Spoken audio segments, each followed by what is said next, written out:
میرے ذرائع کے مطابق جو نیب کے اندر انویسٹیگیشن انکوائری چلی بلو ورڈ سٹی اسلام آباد کی، وہ 2024 کے اندر، مجھے ایگزیکٹ تاریخ بھی یاد ہے لیکن میں تاریخ نہیں بتانا چاہتا، وہ باقاعدہ طور پر کلوز ہو گئی ہے. وہ انکوائری بلو ورڈ سٹی کی الحمدللہ کلوز ہو گئی ہے. آر ڈی اے کا آپریشن نہ کرنا، انویسٹیگیشن کا کلوز ہو جانا، یعنی کہ ظاہری بات ہے جب آپ صحیح کام کریں گے تو آپ کی انکوائری کلوز ہی ہونی ہے. لیکن آپ کو پتہ ہے یہاں پہ جیسے کہ ہم ہمیشہ پولیٹیکل لوگ یہ بات کرتے ہیں کہ یہ پولیٹیکل انجینئرنگ کے لیے یہ ادارے یوز ہوتے ہیں اکثر، اس کو رگڑا دے دو، اس کو خان صاحب کی ویڈیو اچھی نہیں لگی، چلو جی نوٹس بھیج دو، رگڑا دے دو. اس طرح ڈفرینٹ چیزوں میں چلتا رہتا ہے. اچھا، اس میں ایک اور جو امپورٹنٹ بات ہے وہ یہ ہے کہ آر ڈی اے کی جانب سے کوئی ایک تو یہ وہ نہیں ہوا. دوسرا، ان کو پنجاب ہاؤسنگ اتھارٹی اور پلاننگ ایجنسی کی طرف سے 12,000 کنال کا سوسائٹی کو این او سی ملا ہوا ہے. ٹھیک ہو گیا. وہ پنجاب ہاؤسنگ اتھارٹی اور پلاننگ ایجنسی نے پراپر اس کو ویریفائی کیا ہوا ہے، اور انہوں نے اپنی کچھ عرصے کے لیے ویب سائٹ بھی لگایا تھا، پھر ویب سائٹ سے اتار دیے، لیکن اس کو وہاں سے ری ویریفائی کیا جا سکتا ہے. تیسری جو بڑی بات ہے وہ یہ ہے کہ بلو ورڈ سٹی کے جو سی ای او ہیں، جو چیئرمین سعد نذیر صاحب کے پارٹنر ہیں نعیم اعجاز صاحب، وہ اس time member of provincial assembly ہیں نون لیگ کی حکومت میں. ان کا ایم پی اے بننا، اور حالانکہ ان کے اوپر بہت سارے پولیس کی طرف سے کیسز تھے، مقامی لوگوں کی طرف کیسز تھے، وہ تمام سارٹ آؤٹ ہوئے، جرگے زمینوں کے مسائل تمام سارٹ آؤٹ ہوئے، کیسز کلوز ہو گئے اور آج وہ ایم پی اے بنے ہیں. تو یہ تمام چیزیں پازیٹیو سائن دے رہی ہیں، اور تمام چیزیں یہ بتا رہی ہیں، یہ دکھا رہی ہیں کہ بلو ورڈ سٹی ایک حقیقت ہے اور ایک پاور گروپ ہے اس ٹائم. اور پاکستان کا 7واں جو بڑا چینل ہے جس کو سنو ٹی وی کہتے ہیں، وہ بھی بلو ورڈ سٹی کی ملکیت ہے. اس ٹائم پی آئی اے کی جو نجکاری ہو رہی ہے اس میں بڈنگ میں بلو ورڈ سٹی بھی سیر فہرست ہے، ان 7 پارٹیوں میں شامل ہیں جو پی آئی اے خریدنا چاہ رہے ہیں. سو ہمیں اس بات کی خوشی ہوتی ہے کہ پاکستان کے اندر یہ لوگ کام کر رہے ہیں، اور پاکستان کے اندر ہی اپنا پیسہ انویسٹ کر رہے ہیں، اور پاکستان کے اندر ہی زمینیں لے رہے ہیں. بہت سارے لوگ آتے ہیں اربوں روپے اٹھایا بھاگے. چکی روڈ کے اوپر کتنی سوسائٹیاں جو بھاگ گئی ہیں، ان سے کوئی پوچھنے والا نہیں ہے کیونکہ وہ بھاگ گئے ہیں، وہ دبئی چلے گئے، امریکہ چلے گئے، جامر چلے گئے. لیکن جو یہاں بیٹھا ہوا ہے اور کام کر رہا ہے، میں یہ سمجھتا ہوں کہ گورنمنٹ آف پاکستان کو اس کو سپورٹ کرنا چاہیے، اس کو بھاگنے پہ مجبور نہ کریں. اور میں ہمیشہ اپنی ویڈیوز کے اندر جو اسمارٹ انویسٹمنٹ فیسیلیٹیشن کونسل بنا ہے، چیف آف آرمی اسٹاف جس کی قیادت کر رہے ہیں، کہ انٹرنیشنل جو انویسٹرز ہیں ان کو وہاں پر سہولت فراہم کی جاتی ہے. سو میں ہمیشہ اپنی ویڈیوز کے اندر سر سے یہ ریکویسٹ کروں گا کہ پاکستان کی جو لوکل بزنس کمیونٹی ہے، ہمیں بھی آپ کی سپورٹ کی ضرورت ہے سر. اگر آپ کا سپورٹ نہیں ہوگی، اگر آپ کا ہاتھ ہمارے سر پہ نہیں ہوگا، اللہ کی یہ صفت ہے حفاظت کرنا، اور اللہ نے آپ کو اس صفت سے نوازا ہے، اور پاکستان کے آپ ایک معتبر ادارے کے وہ ہیں اور پاکستان کی ایک مین پوزیشن پہ ہیں. تو ہم ہمیشہ اپنے درد اور جو مسائل ہیں وہ آپ کے سامنے رکھنے کی کوشش کریں گے، اور ہم بھرپور امید کرتے ہیں کہ پاکستان کے اندر جو لوکل بزنس مین ہے اس کو آپ کی ایس آئی ایف سی کے اندر ایک سایہ ملنا چاہیے، تاکہ ہم بھی پروان چڑھیں اور اپنے اس ملک کو آگے لے کے جائیں. کیونکہ سب سے پہلے پاکستان ہے اور سب سے آخر میں پاکستان ہے. ہمارے لیے پہلا نمبر بھی پاکستان، آخر میں. ہماری زندگی میں اپنے ملک کے علاوہ کوئی اور چیز نہیں ہے، نہ ہمارے باہر ایسٹ ہے. ہم نے اس ملک میں کام کرنا ہے، اور میں اپنے ملک اور لا انفورسمنٹ ایجنسی کا اس لیے بھی زیادہ مشکور ہوں. میرے ساتھ جو ایک حادثہ پیش آیا کڈنیپ کا، مجھے اللہ نے اپنے فضل اور کرم سے بچایا بھی. تو یہ سب پاکستان کے اندر جو ادارے ہیں ایک بہترین کام کر رہے ہیں، ان کا مرہون منت ہے. میں آپ سب کا مشکور ہوں. اللہ پاک آپ سب کی اور ہم سب کی حفاظت کرے، اللہ پاک اس ملک کو آگے لے کے جائے.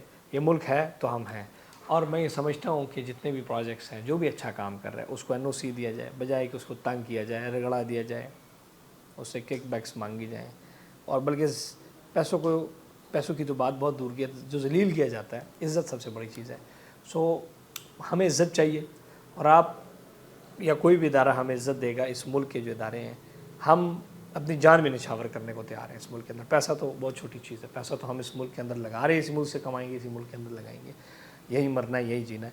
سو پاکستان کو آگے لے کے جانا ہے، اور دنیا کے ان جو لوگوں کے اوپر ہم ڈیپینڈنٹ ہیں، اسے ہم نے اگر اپنی جان چھڑوانی ہے تو ہمیں اس ملک کو آگے لے کے جانا ہے. اس کے لیے ہم سب نے اپنا کلیدی کردار ادا کرنا ہے، جس میں ہم شانہ بشانہ اپنے ملک کے ساتھ کھڑے ہیں۔ پاکستان زندہ باد، پاکستان پائندہ باد، خوش رہیں اور آباد رہیں، اور انشاءاللہ انتظار کریں، بہت ساری اچھی چیزیں۔ 2024 جو ہے وہ بلو ورلڈ سٹی کا سال ہے، اور بہت ساری چیزیں بلو ورلڈ سٹی میں آ جائیں گی۔